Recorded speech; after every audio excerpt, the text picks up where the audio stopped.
Alhamdulillah, berjumpa kembali di Cermat Channel.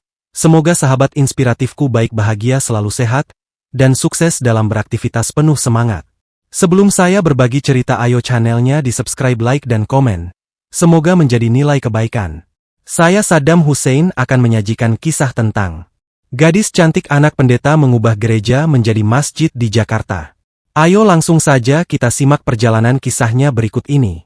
Di tengah riuhnya Jakarta yang tak pernah tidur, berdiri sebuah bangunan baru yang megah namun sederhana, di pinggir pusat kota. Sebuah gereja yang baru selesai dibangun oleh seorang pendeta asal Manado yang telah lama berdakwah di tanah Jawa. Namanya Pendeta Markus Kalangi, pria parubaya yang dikenal hangat, ramah, dan disegani oleh banyak kalangan. Ia tidak datang sendirian, menemani langkahnya adalah putrinya satu-satunya, Maria Kalangi. Maria bukan gadis biasa. Kecantikannya khas Manado.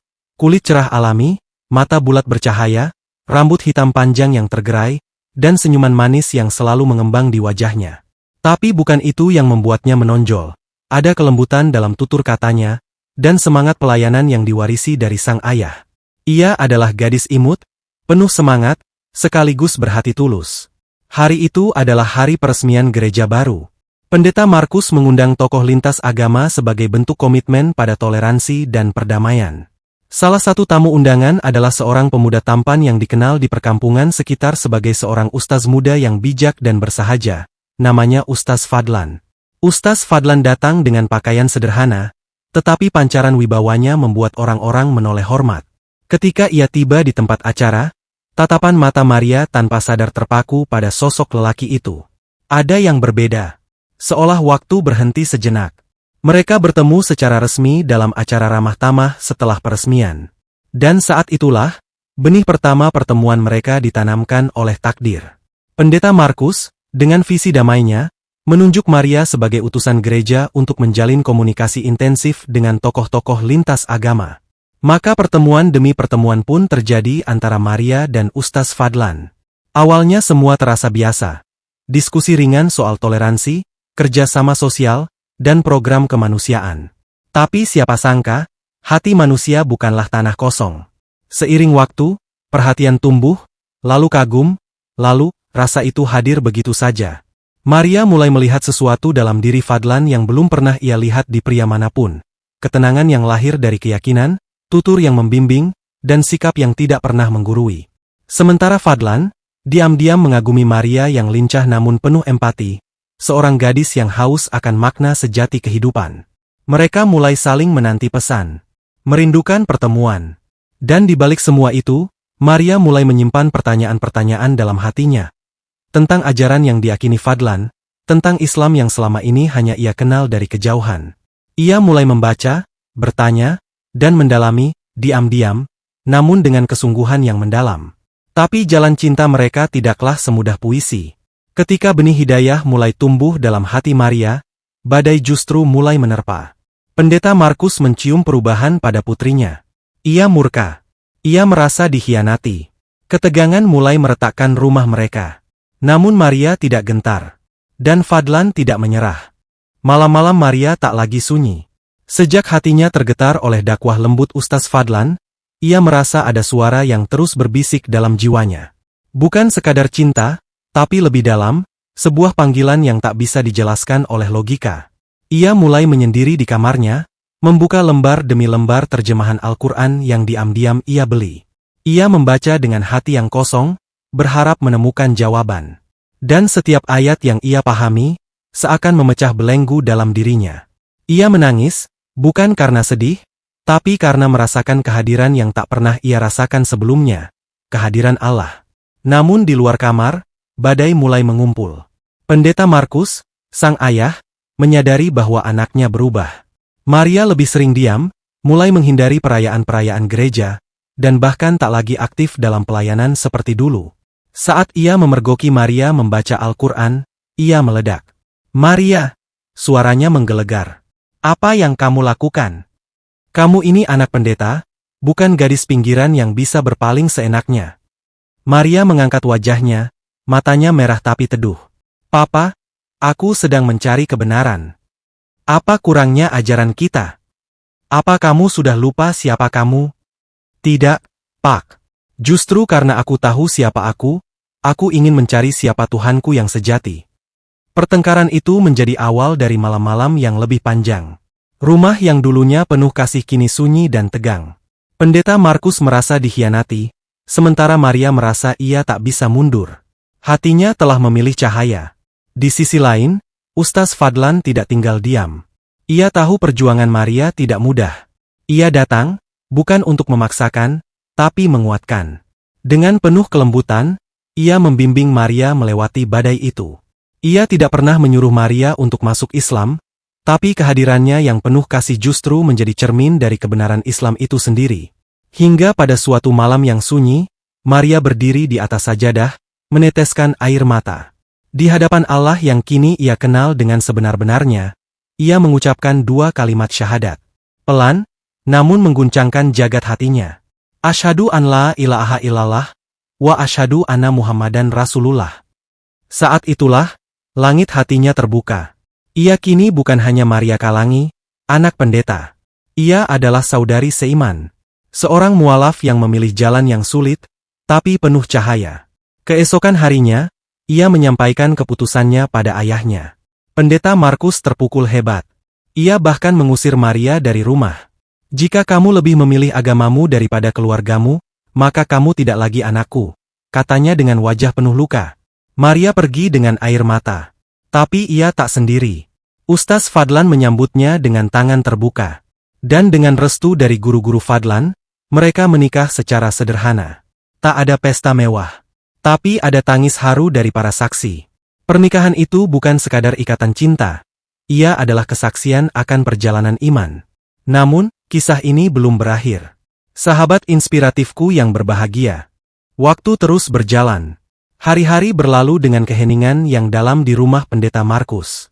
Tak ada lagi tawa Maria yang mengisi ruang makan, tak ada lagi diskusi hangat ayah dan anak tentang pelayanan dan misi gereja. Semuanya sepi, dan dalam diam itulah, pendeta Markus mulai merasakan ada yang hilang, lebih dari sekadar kehadiran seorang anak. Ia mencoba mengalihkan diri dengan aktivitas gereja, tetapi semangatnya tak lagi utuh. Ia berdiri di mimbar setiap minggu, namun kata-katanya kini hampa. Ia tersenyum pada jemaat, tapi dalam hatinya ada pergolakan yang tak bisa ia padamkan. Ia mulai bertanya pada dirinya sendiri, mengapa anaknya memilih meninggalkan semua ini? Apa yang ia temukan di luar sana, di dalam Islam, yang tidak ia temukan di dalam gereja? Sementara itu, Maria menjalani hari-harinya sebagai seorang istri dan mualaf dengan kesabaran yang tak ternilai. Ia belajar Al-Quran perlahan-lahan, dibimbing oleh Ustaz Fadlan dan beberapa ustazah. Ia belajar salat, puasa, menutup aurat, semua dengan air mata yang mengiringi. Bukan karena beban, tetapi karena rasa syukur yang tak terucapkan. Maria tak pernah membenci ayahnya. Setiap malam, ia menyebut nama pendeta Markus dalam doanya, berharap suatu hari kelak, Allah membuka pintu hatinya. Dan doa anak yang tulus tak pernah sia-sia. Suatu malam, saat kota Jakarta diterpa hujan deras, pendeta Markus duduk sendiri di dalam gereja barunya. Angin meniup pintu-pintu dengan kasar, dan air hujan menetes dari jendela kayu. Di depannya terbuka Alkitab, tapi tak satupun ayat yang mampu menenangkan hatinya. Tiba-tiba, pandangannya jatuh pada sebuah buku tipis di meja seberang. Ia terkejut, itu buku kecil bertuliskan, Makna Tauhid, yang dulu Maria tinggalkan tanpa sengaja. Dengan ragu, ia buka halaman pertama. Dan disitulah, retakan pertama pada benteng keras hatinya mulai terjadi. Hari-hari berikutnya, ia mulai membaca lebih banyak. Diam-diam, tanpa sepengetahuan siapapun. Ia membaca terjemahan Al-Quran, menonton ceramah-ceramah Islam di YouTube dengan akun rahasia, dan semakin hari, pertanyaan-pertanyaannya terjawab satu persatu. Hatinya mulai goyah. Ia tak lagi marah pada Maria. Justru, ia mulai rindu. Suatu pagi, ia berdiri di luar pagar rumah kecil Maria dan Fadlan. Tubuhnya menggigil, bukan karena dingin, tapi karena ketakutan. Akankah anaknya masih mau menerima dirinya? Pintu terbuka. Maria menatap ayahnya dengan mata terbelalak. "Papa!" Dan sebelum sempat berkata apa-apa, pendeta Markus jatuh bersimpuh di depan putrinya. "Nak, maafkan Papa. Papa tak bisa menahan lagi. Papa ingin mengenal Tuhanmu. Tuhan yang telah mengubah kamu menjadi wanita yang lebih kuat dari yang pernah Papa kenal. Tangisan pun pecah.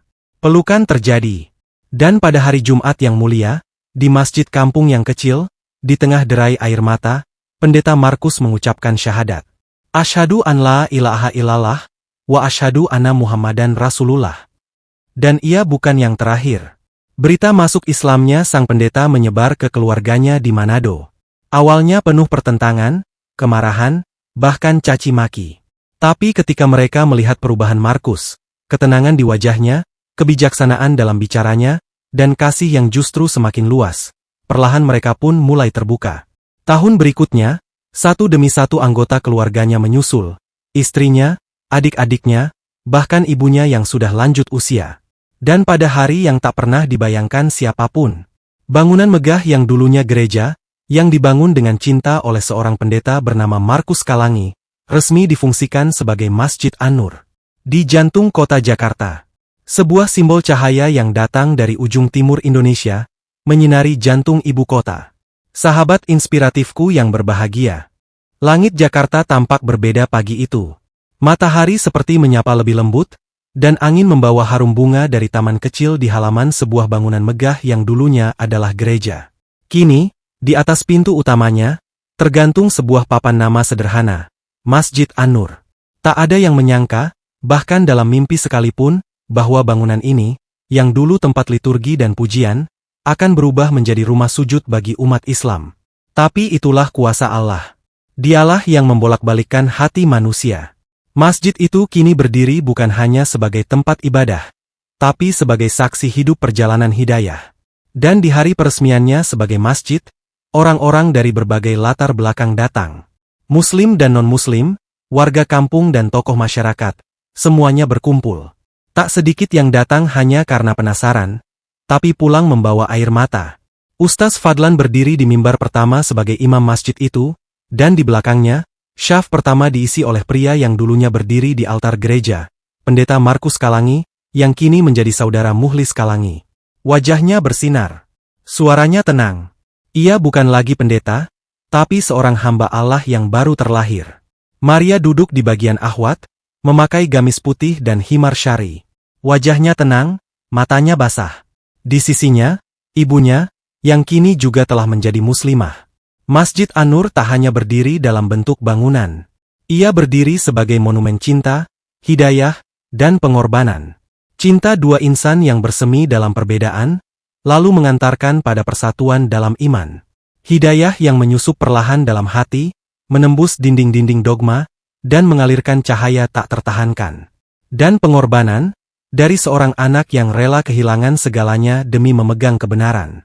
Banyak orang bertanya, apa yang membuat Markus Kalangi berpindah keyakinan? Jawabannya tak bisa dijelaskan dengan logika akademik. Ia hanya berkata, "Aku menemukan Tuhan yang bukan hanya di atas altar, tapi hidup di hatiku. Aku menemukan Islam bukan dalam perdebatan, tapi dalam wajah tenang putriku dan akhlak seorang pemuda yang bahkan tak pernah memaksaku." Masjid An-Nur kini menjadi pusat kegiatan dakwah yang terbuka dan merangkul. Program-program kemanusiaan, kajian lintas pemahaman, dan santunan anak yatim berjalan setiap pekan. Tak ada garis batas antara latar belakang. Mereka yang dulu saling berseberangan kini duduk dalam satu barisan sujud, memuliakan satu nama, Allah Subhanahu wa Ta'ala. Dan kisah ini terus menyebar. Viral di media sosial. Diangkat oleh media televisi. Diundang di berbagai forum. Tapi yang paling menyentuh bukanlah sorotan publik, melainkan hati-hati yang mulai bertanya, jika mereka bisa menemukan kebenaran, mungkinkah aku juga bisa? Itulah kekuatan hidayah. Ia tidak berteriak. Ia berbisik, tapi mengguncang seluruh isi dunia. Namun perjalanan spiritual ini akan hidup terus di hati mereka yang mencintai kebenaran. Sejak Masjid An-Nur berdiri, kehidupan keluarga Kalangi berubah total. Bukan lagi pusat perhatian karena kemegahan gereja, melainkan karena ketenangan, kesederhanaan, dan kehangatan Islam yang terpancar dari mereka. Namun, tak semua orang menyambut perubahan itu dengan tangan terbuka. Di tanah kelahiran mereka, di sebuah kota kecil di Manado, kabar tentang Markus Kalangi masuk Islam menyebar seperti api yang membakar tumpukan jerami. Media lokal mengulasnya. Pendeta-pendeta lain memperingatkan jemaat mereka untuk tak terpengaruh.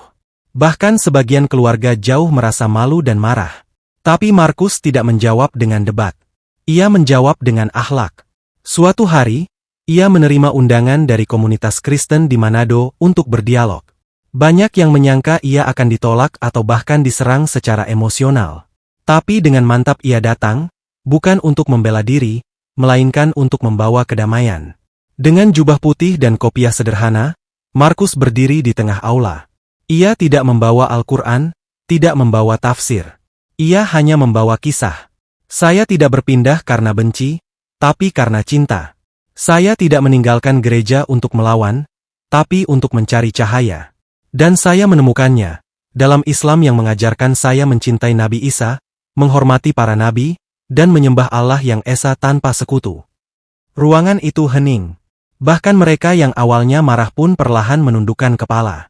Setelah itu, Markus dan Fadlan menginisiasi program dakwah damai dari Timur, sebuah gerakan dakwah yang menyasar komunitas minoritas dengan pendekatan akhlak, pelayanan sosial, dan keteladanan.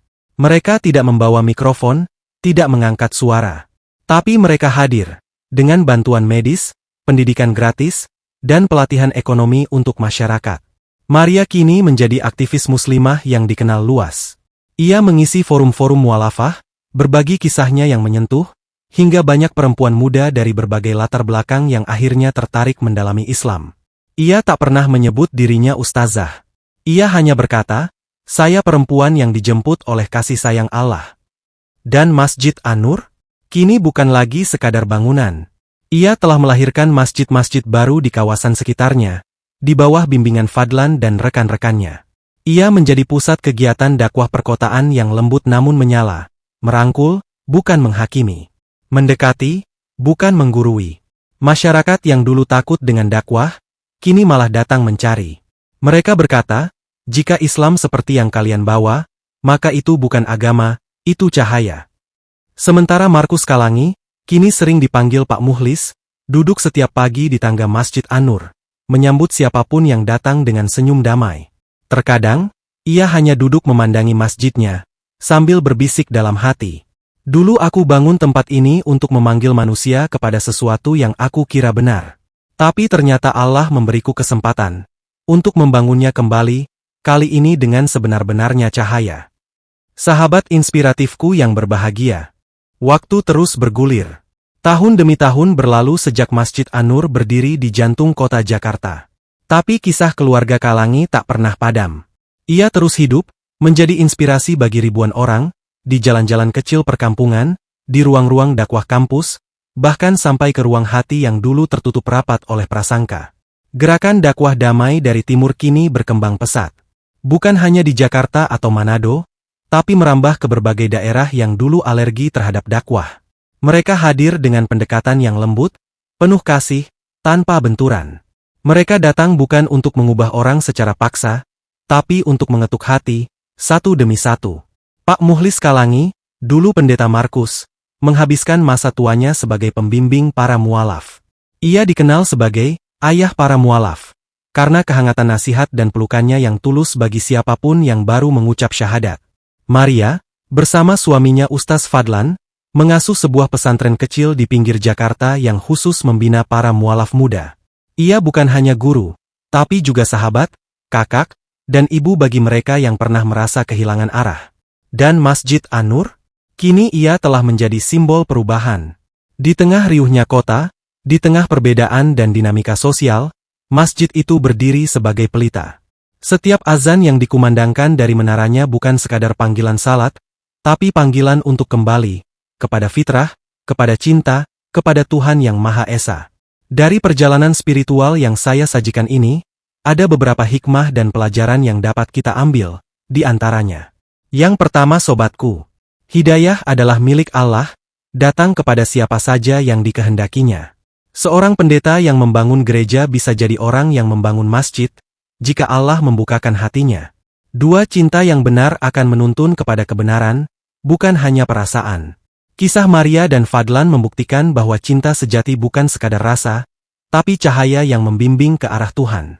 Selanjutnya, dakwah tidak selalu harus lantang, kadang cukup dengan akhlak dan keteladanan. Dakwah Fadlan kepada Maria bukan dengan debat, tapi dengan kelembutan. Dan itulah yang paling menyentuh. Yang selanjutnya, kesabaran dalam menghadapi penolakan adalah bagian dari iman. Maria diusir, diuji, bahkan ditinggalkan keluarganya. Tapi karena sabar, Allah bukakan jalan hidayah bagi seluruh keluarganya. Yang berikutnya, Islam tidak datang untuk meruntuhkan, tapi untuk memperbaiki dan menerangi. Masjid An-Nur bukan simbol permusuhan, tapi simbol persatuan. Islam datang bukan untuk membenci yang berbeda, tapi untuk menyinari. Dan yang berikutnya, perjalanan seseorang bisa jadi jalan terbuka bagi ribuan orang lainnya. Dari satu orang masuk Islam, Allah bukakan pintu bagi puluhan, bahkan ratusan lainnya. Jangan pernah remehkan satu kisah hidayah. Semoga kisah ini menjadi bahan renungan bagi siapapun yang sedang mencari kebenaran, menguatkan siapapun yang sedang berada di tengah jalan hijrah, dan menyentuh siapapun yang pernah merasa gelap dalam hidupnya. Karena sejatinya, setiap kita bisa menjadi Maria, atau menjadi Fadlan, atau bahkan menjadi Markus. Yang penting adalah, mau membuka hati, dan membiarkan cahaya Allah masuk. Sahabat inspiratifku yang berbahagia. Demikian kisah ini saya sajikan, semoga bermanfaat, menambah literasi cakrawala berpikir kita, dan menginspiratif di dalam menapaki jalan kebenaran yang sesungguhnya, dalam naungan cahaya petunjuk Allah Ta'ala.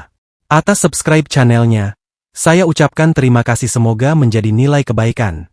Saya Saddam Hussein mohon pamit undur diri, dan sampai berjumpa kembali di video kisah inspiratif lainnya.